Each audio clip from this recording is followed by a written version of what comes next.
Hello everybody. Chapter first का जो fourth video है वो लेके मैं हाजिर हूँ। लास्ट टाइम हमने डाइपोल्स पढ़ा था। इस वीडियो में हम डाइपोल्स का फिजिकल सिग्निफिकेंस पढ़ते हैं। एक बात मैं आपको बता दूं कि इस वीडियो के बाद में एक वीडियो और आएगा जो कि चैप्टर फर्स्ट का एक remaining part application of Gauss law को लेकर होगा। उसके बाद आपका चैप्टर फर्स्ट जो है वो फिनिश हो जाएगा। तो पहला टॉपिक लेते हैं अपन, physical significance of dipoles. Dipoles के रिगार्डिंग मैथमेटिकल कैलकुलेशन जो आपके डेरिवेशंस वगैरह लास्ट वीडियो में हमने देख लिए थे। अब अपन देखते हैं कि इनका फिजिकल सिग्निफिकेंस क्या है, कहाँ कहाँ ये आपको डाइपोल्स देखने को मिलता है। तो इन molecules like CO2 and CH4, center of negative and positive charge lie at the same point। क्योंकि जब उनका सेंटर सेम पॉइंट पर लाई कर गया तो उनका डाइपोल मोमेंट जो है वो नेट जीरो हो गया। और इस तरह के जो मॉलिक्यूल्स हैं वो इलेक्ट्रिक फील्ड डेवलप करने पर आपको डाइपोल मोमेंट शो करेंगे, क्योंकि ओरिजिनली उनमें डाइपोल मोमेंट नहीं होता है क्योंकि वो कैंसिल कर लेते हैं। बट जो ही आपने इलेक्ट्रिक फील्ड डेवलप किया तो वो डाइपोल मोमेंट शो करेंगे। बट दूसरे तरह के मॉलिक्यूल्स भी होते हैं जैसे कि वाटर का मॉलिक्यूल। इनमें नेगेटिव और पॉजिटिव जो चार्जेज हैं उनके जो सेंटर है वो कॉन्साइड नहीं करते हैं, और इसकी वजह से उनके अंदर एक परमानेंट इलेक्ट्रिक डाइपोल मोमेंट होता है जो कि इलेक्ट्रिक फील्ड की एब्सेंस में भी काम करता है। तो ये है फिजिकल सिग्निफिकेंस ऑफ डाइपोल्स। चलते अपन अगला टॉपिक लेते हैं कि dipole in a uniform external field. इस वीडियो को आप लास्ट तक जरूर देखें क्योंकि गॉस लॉ जैसा इंपॉर्टेंट टॉपिक इसी वीडियो के अंदर है, मैं बीच में आपको बता दूं। तो dipole in a uniform external field, आइए देखते हैं इसका डेरिवेशन किस तरह से है। डाइपोल अपन ने लास्ट टाइम में पढ़ा था कि दो point charges two way distance के ऊपर होते हैं और उनकी वजह से बाहर जो एक यूनिफॉर्म इलेक्ट्रनल फील्ड है वहाँ पर इस तरह का अगर कॉन्फ़िगरेशन आप एस्टेब्लिश करें तो क्या क्या उसका इफेक्ट होगा, तो उसकी स्टडी अपन इस टॉपिक में करने जा रहे हैं। पहले आप फिगर को समझिएगा। -q और +q दो चार्जेस हैं, दोनों चार्ज आप देखिए टू वे डिस्टेंस है उनके बीच की, ये वाली। और यहाँ पर इलेक्ट्रिक फील्ड की डायरेक्शन यहाँ पर इस तरह से वर्टिकली अपवर्ड है। तो जो -q चार्ज है उसके ऊपर वर्टिकली डाउनवर्ड QE फोर्स लगा। देखिए आप QE फोर्स कैसे आया, क्योंकि आप जानते हैं कि E इक्वल्स टू क्या होता है, E जो है आपका F/Q होता है। तो जो F होगा वो QE होगा, तो -QE नीचे की तरफ और ये +QE ऊपर की तरफ, क्योंकि हमेशा पॉजिटिव जो चार्ज होता है उसके ऊपर इलेक्ट्रिक फील्ड की डायरेक्शन में ही फोर्स लगता है। अब ये देखिए दोनों जो हैं, दोनों जो फोर्सेज हैं उन दोनों ने एक दूसरे की डायरेक्शन आपको क्लियरली दिख रहा है फिगर में, अपोजिट हैं, और दोनों ने एक दूसरे को न्यूट्रलाइज कर दिया। बट दोनों के जो लाइन ऑफ एक्शन है वो दूर है, दोनों के बीच में डिस्टेंस 2a है।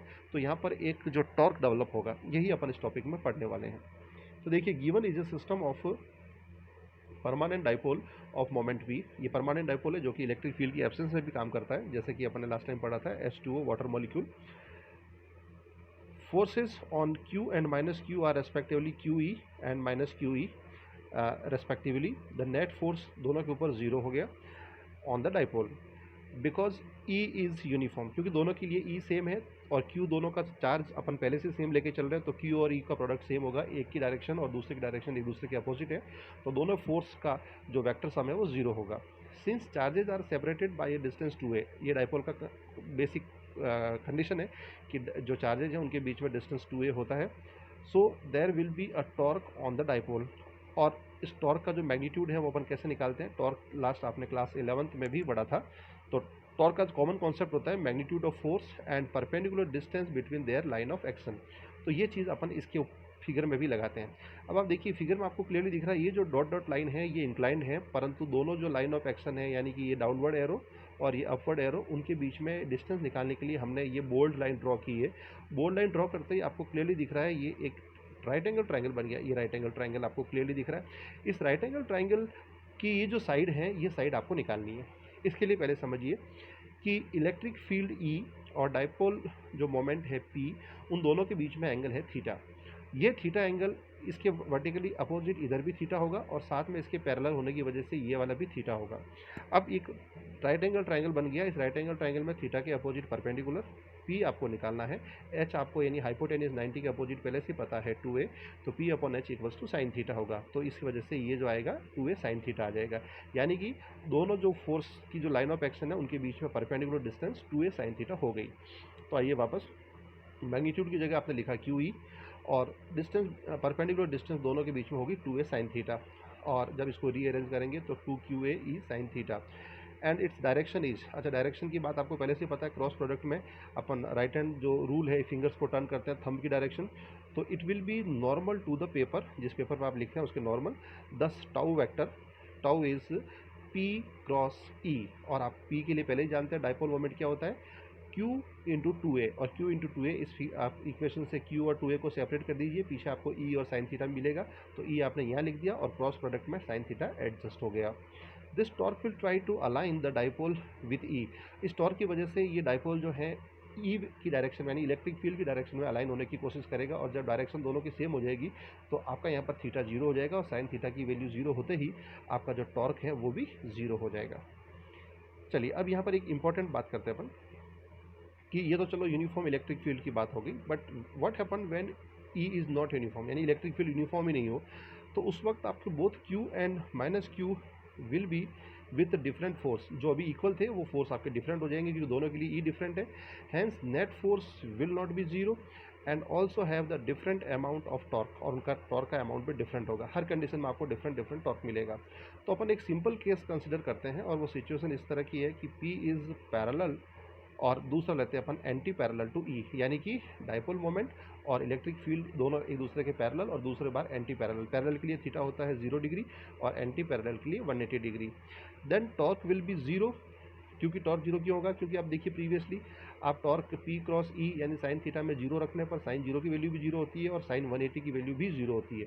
Then torque will be zero but there will be a net force acting on the dipole, क्योंकि दोनों के जो फोर्सेज हैं वो डिफरेंट डिफरेंट थे, तो उनका नेट फोर्स आपको कुछ वैल्यू मिलेगी और वो उस डाइपोल के ऊपर वर्क करेगा।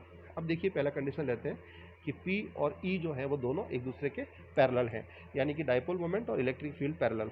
तो उस कंडीशन में देखिए ये है आपका डाइपोल पूरा, इस डाइपोल को देखिए, और ये इलेक्ट्रिक फील्ड, दोनों की डायरेक्शन आपको सेम दिख रही है, और आप जानते हैं कि इलेक्ट्रिक फील्ड की डायरेक्शन में पॉजिटिव का क्यू पर फोर्स लगता है और नेगेटिव क्यू पर उसके अपोजिट, और जो डायरेक्शन ऑफ नेट फोर्स होगी वो नेट फोर्स भी आपको राइट साइड में लगेगी, लेफ्ट टू राइट चलेगी, और direction of increasing electric field है वो भी आपका लेफ्ट टू राइट होगा इस केस में। अब दूसरा केस लेते हैं अपन, P is anti parallel to E, यानी कि अपोजिट, तो देखिए आप E और P दोनों के एरो आप देखिए एक दूसरे के अपोजिट है, 180 डिग्री उनके बीच में एंगल है। जब इस तरह की कंडीशन होगी तो P के जो दोनों Q और माइनस Q है उनकी देखो जो पोजीशन है वो लास्ट टाइम से चेंज होगी, last time minus Q left में था, इस बार आप देख रहे हैं माइनस Q आपका राइट में आ गया।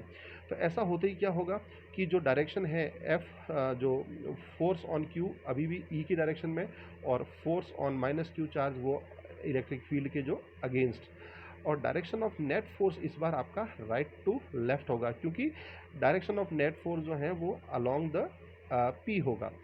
अब देखिए आप direction, DIR mean direction, direction of increasing field आपका अभी भी लेफ्ट टू राइट रहेगा। अगला टॉपिक लेते हैं हम, continuous charge distribution. Continuous charge distribution का मतलब है कि जब अपन ने चैप्टर की शुरुआत में कूलम्स लॉ जब n चार्जेस के ऊपर निकाला था तो हमने n चार्जेस को अलग अलग पोजीशन के ऊपर लिया था, जो कि प्रैक्टिकली पॉसिबल नहीं है। प्रैक्टिकली चार्ज हमेशा यूनिफॉर्म डिस्ट्रीब्यूट होता है, कंटिन्यूस डिस्ट्रीब्यूशन उनका होता है। तो देखिए earlier in this chapter we have considered discrete charge, discrete मतलब अलग अलग बिखरा हुआ, discrete charge distribution for E due to n charges, but it is theoretical, ये बात थ्योरेटिकली है। प्रैक्टिकली आपको हमेशा we have to face continuous charge distribution in physics widely. अब देखिए इसके लिए हम कंसिडर करते हैं, let us on a surface of conductor charge is distributed, ये कंडक्टर के चार्ज के सरफेस के ऊपर चार्ज डिस्ट्रीब्यूटेड है।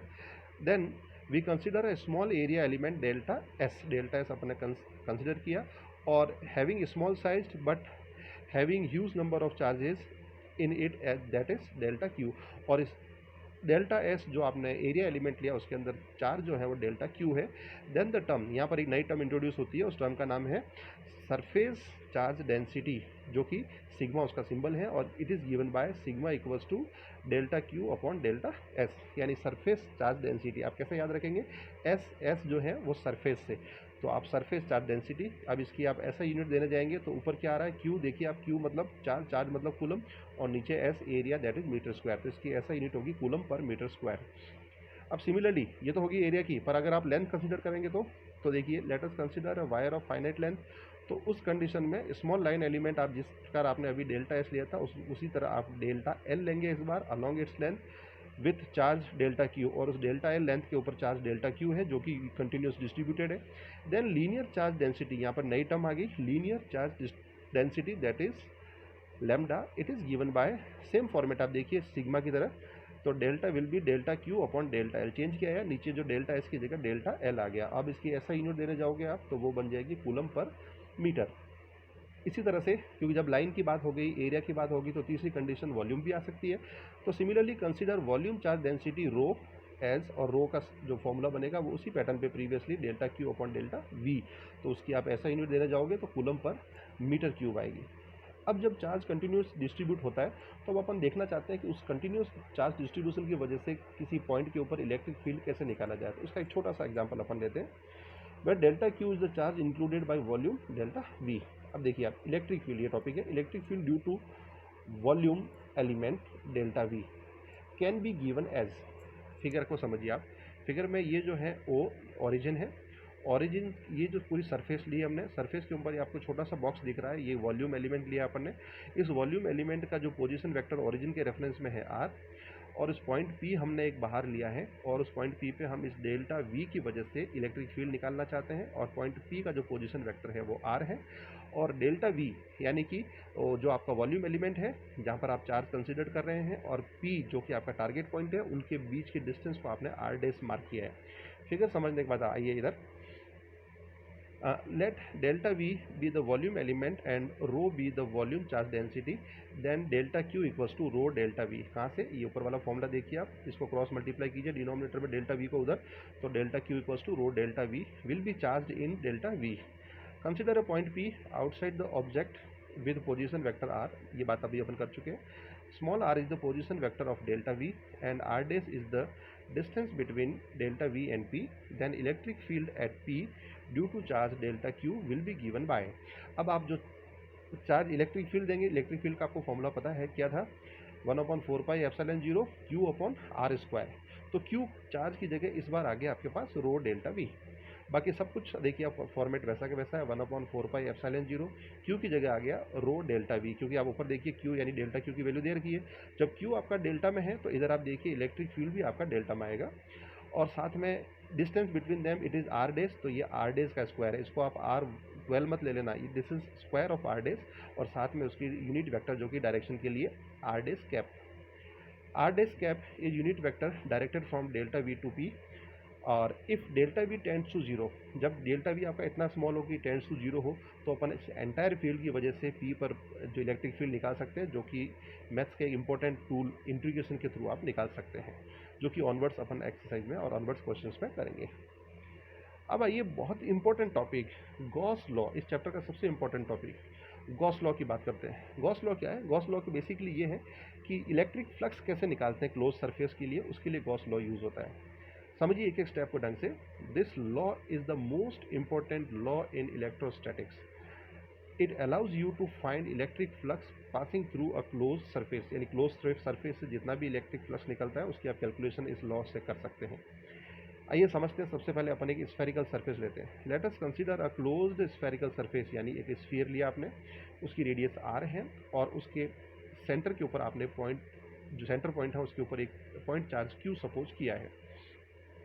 अब आप स्फीयर की जो सरफेस है उसको आप इतने छोटे छोटे स्मॉल एलिमेंट्स में डिवाइड कर लीजिए, डेल्टा एस डेल्टा एस। ध्यान रखें स्फीयर की सरफेस जो है उसको आपने बहुत हिस्सों में बांटा, तो सारी सरफेस के टुकड़ों को, बटे हुए टुकड़ों को जोड़ोगे तो एंटायर सरफेस आएगी, और स्फीयर की एंटायर सरफेस होती है 4πr², यानी जो टोटल कर्व सरफेस एरिया, या फिर आप कहो तो total surface area of sphere, that is 4πr²।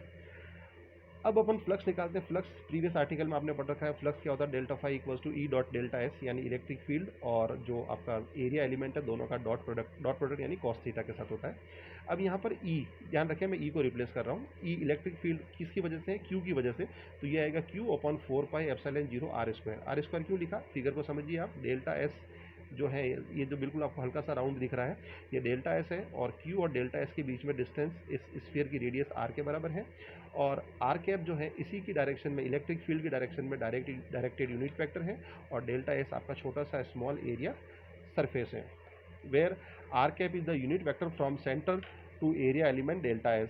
Since normal, अब यहाँ समझने लायक बात है, since normal to the sphere, देखो स्फीयर पे आप जो भी नॉर्मल ड्रॉ करोगे वो always passes through its centre, तो जब वो सेंटर से पास करेगा इसका मतलब हो गया कि जो आप स्फीयर की सरफेस से कहीं पर भी आप नॉर्मल ड्रॉ करोगे वो रेडियस के अलोंग होगा, और जब रेडियस के अलोंग होगा तो रेडियस के अलोंग जो यूनिट वेक्टर है उसके साथ उसका डॉट प्रोडक्ट आप इस तरह से निकाल सकते हैं, क्योंकि जब अलोंग हो गया तो थीटा आपका जीरो हो गया। तो देखिए आर कैप यूनिट वेक्टर है तो उसका मैग्नीट्यूड 1 और साथ में delta S as it is और कॉस जीरो, और कॉस जीरो की वैल्यू 1, तो टोटल कितना आ गया डेल्टा एस। अब ये प्रीवियसली इक्वेशन 1 में आप रिप्लेस कीजिए, तो आपका delta phi equals to Q delta S upon 4 pi epsilon naught R square, इसको इक्वेशन 2 करके छोड़ दीजिए। अब ये जो छोटा सा आपने डेल्टा क्यू निकाला, यानी हल्का सा फ्लक्स इस डेल्टा एस सरफेस के लिए निकाला, अब अपन चाहते हैं पूरे स्फीयर की सरफेस से कितना फ्लक्स निकला, तो अपने को इन सारे स्मॉल जो डेल्टा एस है, जो स्मॉल डेल्टा फाई है, इन छोटे छोटे फ्लक्स के टुकड़ों को अपने को ऐड करना पड़ेगा। So the total electric flux is obtained by adding up the all flux passes through the all delta S. तो सबको सारे डेल्टा फाई को ऐड किया तो आपको फाई मिल गया। राइट साइड में आपने समेशन लगाया ऑल डेल्टा एस, और जो अंदर जो है फॉर्मूला इक्वेशन 2 से आपके पास सारी चीज़ें एज इट इज आ गई। Since delta is equidistance to Q, जो भी आप सरफेस के ऊपर छोटे छोटे आप सरफेस एलिमेंट लेंगे, जो एरिया एलिमेंट लेंगे, वो सब क्यू से इक्वल डिस्टेंस के ऊपर है, और डिस्टेंस कितनी है वो आर के बराबर। तो इसका मतलब हो गया कि आर भी यहाँ पर कांस्टेंट है, तो जो कांस्टेंट टर्म है, तो क्यू ऑलरेडी कांस्टेंट है, 4 पाई एप्सिलॉन नॉट कांस्टेंट है, और आर भी कांस्टेंट हो गया, सारी बाहर ले ली, तो पीछे आपका समेशन का सिंबल सिर्फ डेल्टा एस के ऊपर आया। और डेल्टा एस का समेशन अपन देखिए प्रीवियसली टॉपिक की स्टार्टिंग में ले चुके हैं, डेल्टा एस का समेशन कैपिटल एस के बराबर और capital S 4 pi R square के बराबर। तो ये वैल्यू अपन ने इंसर्ट की, तो देखिए वैल्यू इंसर्ट की कैपिटल एस, और कैपिटल एस के बाद 4 पाई आर स्क्वायर, सारी कैंसिलेशन के बाद आप देखिए फाई की वैल्यू आ रही है Q upon epsilon not. This is called Gauss law, यही आपका गॉस का लॉ है। तो गॉस लॉ में आप electric field entire close surface से निकालेंगे, तो वो उस सरफेस से जो क्लोज्ड टोटल जो नेट इलेक्ट्रिक चार्ज और साथ में रेशियो किसका एप्सिलॉन नॉट का, ये इलेक्ट्रिक फ्लक्स होगा। आइए गॉस लॉ का जो अपन एक यूज़ और पढ़ते हैं। अब देखिए क्यू के लिए the net charge enclosed by the close surface. अब अपन निकालते हैं एक क्लोज सिलेंडर है, और सिलेंडर से निकलने वाला जो फ्लक्स है वो कितना होता है, इसकी अपन बात करते हैं। फिगर बना हुआ है, सिलेंडर क्लोज है, सिलेंडर की देखो 3 सरफेस मैंने इंडिकेट की है। अच्छा इलेक्ट्रिक फील्ड की पहले ही बात कर लेते हैं। इलेक्ट्रिक फील्ड जो है लेफ्ट टू राइट मूव हो रहा है, इसकी 3 सरफेस 1 2 3, जिसमें से 1 और 2 जो आपको सर्कुलर पार्ट्स हैं, और नंबर 3 जो है वो कर्व्ड सरफेस हैं। तो 3 सरफेस से फ्लक्स निकल सकता है, तो टोटल फ्लक्स अपन इन तीनों सरफेस से निकलने वाले फ्लक्स के टोटल के फॉर्म में निकालेंगे। तो टोटल फ्लक्स आ गया φ1 φ2 प्लस φ3। अब आप देखिए φ1 और φ2 क्या है, flux through the circular cross section, और φ3 क्या हो गया, flux through the curved part. Since every area element on curved surface, यानी जो थर्ड नंबर सरफेस है उसके ऊपर आप कोई भी एरिया जो आप लेंगे छोटा सा एलिमेंट, वो हमेशा इलेक्ट्रिक फील्ड से उसकी डायरेक्शन परपेंडिकुलर रहेगी, और डायरेक्शन परपेंडिकुलर होते ही इलेक्ट्रिक फ्लक्स में क्या होता है, ई dot delta S 90 degree, 90 degree में cos 90 की वैल्यू 0, तो आपका φ3 0 हो जाएगा। और जो सरफेस 1 और 2 हैं वो दोनों इक्वल एरिया की, उसको अपन एस मान लेते हैं, तो φ2 जो होगा आपका ई एस होगा, क्यों, क्योंकि ई डॉट एस और cos थीटा आता है, cos 0 की वैल्यू 1 होती है, तो ई एस हो जाएगा। और जो φ1 है वो माइनस ई एस आएगा, क्योंकि ई और एस के बीच में जो डायरेक्शन जो एंगल है वो 180 डिग्री है, और cos 180 की वैल्यू -1, दैट्स वाई यह नेगेटिव आ गया। तो अब आप जब नेट फ्लक्स निकालने लगेंगे तो तीनों फ्लक्स को ऐड कीजिए, यहाँ पर φ1 φ2 φ3 की वैल्यू रखिए, φ1 आपका माइनस ई एस, φ2 आपका प्लस ई एस, और φ3 ऑलरेडी 0 है, तो आपने सबको ऐड किया तो फाइनली आपको क्या मिला, 0। इसका मतलब क्या हुआ कि इस क्लोज सिलेंड्रिकल सरफेस से जो इलेक्ट्रिक फ्लक्स निकलेगा वो 0 रहेगा। अब आइए गॉस लॉ के अकॉर्डिंग बात करते हैं कि फ्लक्स 0 क्यों हुआ। फाई की वैल्यू 0 किसके बेस्ड है, क्यू पर। इसका मतलब है कि उस क्लोज जो सिलेंड्रिकल सरफेस है उसके अंदर जो चार्ज डिस्ट्रीब्यूटेड है उसका जो नेट टोटल है वो भी 0 ही था। अब चलते हैं अपन गॉस लॉ के रिगार्डिंग कुछ important facts. Few important facts of Gauss law, ये आपके थ्योरेटिकल पार्ट है, यानी गॉस लॉ जो है वो बहुत यूजफुल लॉ है। उसके इंपॉर्टेंट फैक्ट्स क्या है, पहला है Gauss law is true for every close surface. देखो ध्यान रहे सरफेस क्लोज होनी चाहिए, डजेंट मैटर कि उसकी शेप और साइज कैसी है, कोई मैटर नहीं करता, परंतु क्लोज होनी चाहिए। इक्वेशन 3 जो अपन अभी मार्क किया कौन सी थी, phi equals to Q upon epsilon 0, उसमें जो क्यू था, Q is sum of all charges enclosed by the surface. ये सारे यानी सरफेस के अंदर जितने भी चार्जेस आ रहे हैं उनका सबका टोटल है। They may be anywhere in the close surface, doesn't matter कि उन चार्जेस की लोकेशन क्या है, अंदर कहीं पर भी हो सकते हैं, परंतु वो टोटल को इंडिकेट करता है केवल क्यू। थर्ड नंबर उसका fact, in the situation when the surface S is so chosen that there are some charges inside and some outside. मान लीजिए किसी एक्सपेरिमेंट में आपको इस तरह की सरफेस चूज करनी पड़ रही है कि कुछ चार्ज अंदर है और कुछ बाहर है। देन जो electric field E is due to all charges. जो इलेक्ट्रिक फील्ड होगा, जो कि अपन ने फ्लक्स फाई से अटैच्ड है, वो सारे चार्जेस की वजह से होगा। बट जो टर्म क्यू है वो आपको सिर्फ अंदर के चार्जेस का टोटल ही देगा। टर्म कौन सी? Q. Phi equals to Q upon epsilon zero. देखिए लेफ्ट में जो फाई है उसकी जो कारण है ई, वो तो सब तरह के चार्ज अंदर और बाहर दोनों की वजह से होगा, परंतु जो क्यू है, इंपॉर्टेंट फैक्ट है, ध्यान रखिए, जो क्यू है वो सिर्फ और सिर्फ उस सरफेस के अंदर के चार्जेस का ही टोटल होगा, बाहर के चार्जेस को अपन काउंट क्यू में नहीं करेंगे। Fourth number fact, the surface used in application of Gauss law is called Gaussian surface. Gauss law में जो भी आप सरफेस लेते हैं उसका नाम ही है गॉसियन सरफेस। परंतु ध्यान रहे, Gaussian surface always pass through the continuous charge distribution. Charge का डिस्ट्रीब्यूशन कंटिन्यूस होना चाहिए, डिस्क्रीट नहीं चलेगा। Fifth number fact, when system has some symmetry we can choose a Gaussian surface of our choice easily in the electrostatic field। जब system में symmetry होती है तो हम गॉसियन सरफेस को अपनी चॉइस से अकॉर्डिंग चूज कर सकते हैं। अगले वीडियो में जब अपन एप्लीकेशन ऑफ गॉस लॉज पढ़ेंगे तो उस वक्त इस फैक्ट को अपन बहुत बार काम में भी लेंगे। Number six, Gauss law is based on inverse square dependence as Coulomb's law.